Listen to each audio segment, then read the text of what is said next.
Alright, what's going on, guys? Thank you so much for tuning in to Late Hoops. Today's video is going to be a recap on this 76ers and Nuggets games. The 76ers beat the Nuggets 126 to 119 tonight, as all-star should-be starter Joel Embiid drops 47 points in 18 rebounds in only 38 minutes. Truly a remarkable performance. And James Harden had a great performance. Tobias Harris had a great second half performance. Some players on the Nuggets had great performances. We're going to talk about all that in today's video, guys. But before we do, I just want to say that about 97% of you guys who are watching this video are not subscribed. So if you do enjoy this content, please be sure to give it a like and subscribe. Now, without further ado, let's get straight into this video talking about the Philly 76ers. Wow, what a game. For starters, it must be such a great time to be a Philadelphia sports fan. I mean, you got the Eagles, for all my football people who are watching this, balling out. You know, you have one of the best secondaries and wide receiving cores and a great young leader in Jalen Hurts, and you're about to take on this weekend the San Francisco 49ers for the shot to possibly play in the Super Bowl. And then here in the NBA, you have the 76ers, who are quietly becoming, if not are, one of the best teams in the Eastern Conference. I mean, it's no secret they're climbing up the rankings rapidly, and while players like Giannis have been going through a little injury slumps, and you know, the Celtics are still strongly the 1 seed, but this Sixers team, they should be on everyone's radar as long as they're healthy. James Harden, to me, has looked like a completely new talent. It's honestly ridiculous. Tonight he had 17 points, 13 assists, and 4 rebounds, but guys, he only took 9 shots. Like, if you guys haven't been basketball fans for a while and you don't remember the James Harden who averaged 36 points on a season, yes, you heard that correct, on a season. The only guard to do that since Michael Jordan averaged 37 points a long time ago. I don't remember the exact year, but it's just remarkable to see how much James has switched his play style. Like, to start this game, I think he had 4 assists early in the first quarter. His facilitating was just amazing from start to finish, and he's only taking shots that are smart. He had 0 turnovers tonight, guys. 0. Players like James Harden and Russell Westbrook, they used to get crucified even in their MVP seasons for how lackluster they were taking care of the ball, and it was just amazing to see James kind of help Joel, you know, lead the squad from a comeback. Because if you guys weren't watching this game, I think it was 78 to 63. I could be wrong, but I'm pretty sure that's what it was. A 15-point game at halftime. Tobias Harris had 0 points and had very little good looks in the first half.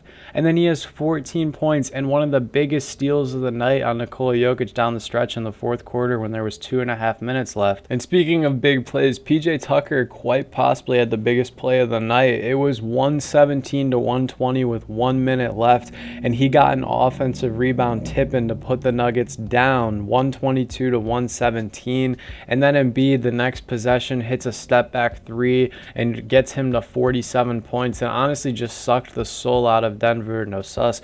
And it just made that entire Philadelphia arena erupt. It was just honestly such a crazy game, guys. When Joel Embiid's hitting 4 threes a night and has 3 steals and 2 blocks paired with the other mesmerizing stats, it's just a night you probably think Philly's going to win. I just love to see that Philadelphia had no quit tonight. It was truly remarkable to watch them kind of just put pieces together. Like, you guys don't understand. They had the lead with the first basket in the game, and then they didn't have the lead until there was 6 minutes left in the fourth quarter when it was 108 to 106.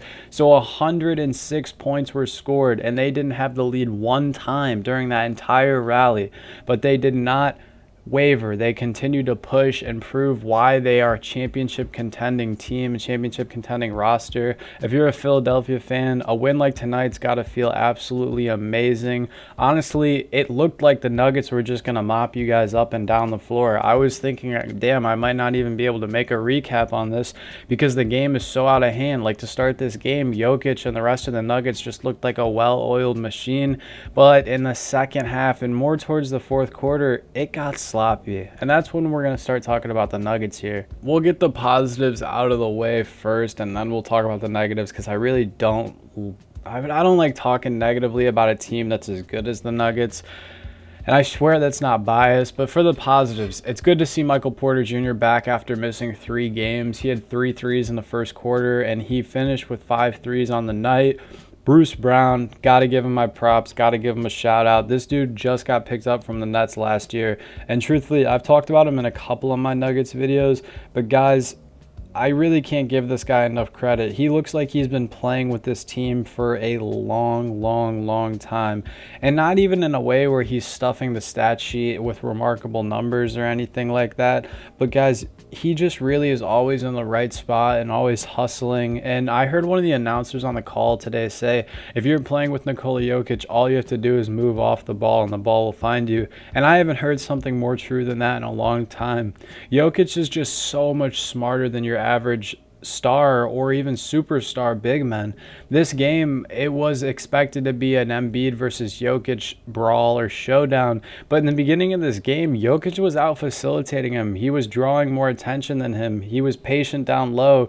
He blocked Embiid on one of the first possessions, and then a couple possessions later, he drew an offensive foul, a charge on Embiid, and I felt like he was actually getting in Embiid's head. Now, obviously, we know how this game ended. Joel ended up coming back, and some may say he sunned the Nuggets. Now for the negatives, I guess we're kind of getting into them, talking about how Joel and the Sixers came back and beat them pretty handedly.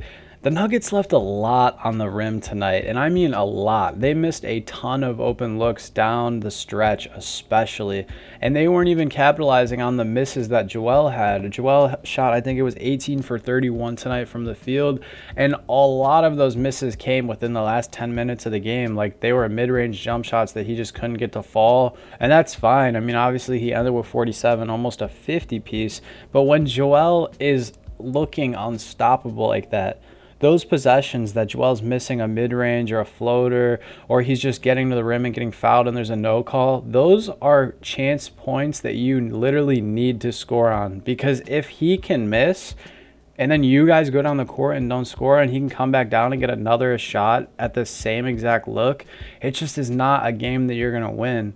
Aaron Gordon and Michael Porter Jr., they looked really good as the supporting cast tonight. Aaron had 18 and Michael Porter had 20 points, I believe. If I remember correctly, I'll put it up on the screen. But Bones Highland, man, this just was not your game tonight. He shot 1 for 6 from 3 and is taking 30-footers when there's 5 minutes left in this game. And it's a tie ball game. That's not the option that you need or want necessarily. I feel like the Nuggets let this game get to their head. I don't know if in the locker room it was something they talked about that, hey, it's going to be Jokic versus Embiid, the MVP favorite and the MVP runner-up. And also, Joel's kind of been taking these games personally because he's not an all-star starter. I'm not sure. One thing I did kind of like to see was that the Nuggets, when they were slipping, Jokic tried to grab the reins and just back to the basket score. Now, this resulted in a score, but then it resulted in 3 turnovers in a row. Jokic himself tonight had his pretty typical 24 points, 9 assists, and 8 boards. Very, very standard Jokic game, and not a bad game by any stretch of the imagination.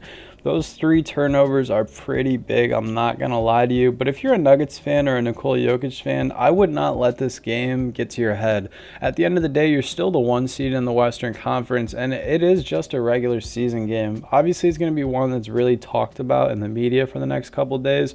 But like I said, there's no point in letting a game like this get to your head and frustrate you, because the turnovers that they had, yes, they were careless, but they're things that you can work on. And you can't really control Bones Highland shooting 1 for 6 from 3, or Jamal Murray shooting 2 for 7 from 3, or Bruce Brown shot 1 for 3 from 3, even though that's kind of right in the alley of his efficiency.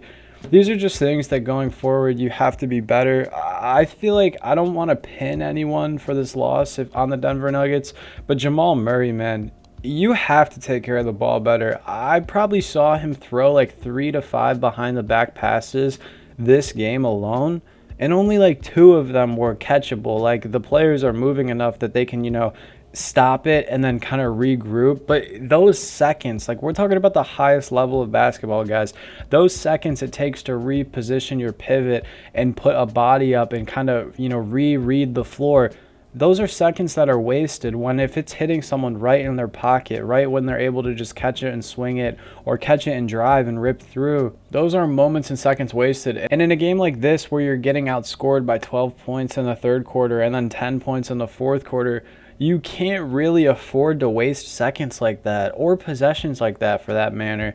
This game, though, all in all, it was a really, really fun game to watch. A really solid affair from both sides. Jokic had a great game, and Embiid had an even better one. At the end of the day, I still think Nikola Jokic is probably the MVP. A lot of people get the recency biased, and it's just flooding onto the surface, which is okay. At the end of the day, the media just needs something to talk about and a little headline or title to write. But what do you guys think? Did you guys catch this game? And if not, be sure to tune in on March 27th when these two teams go at it again.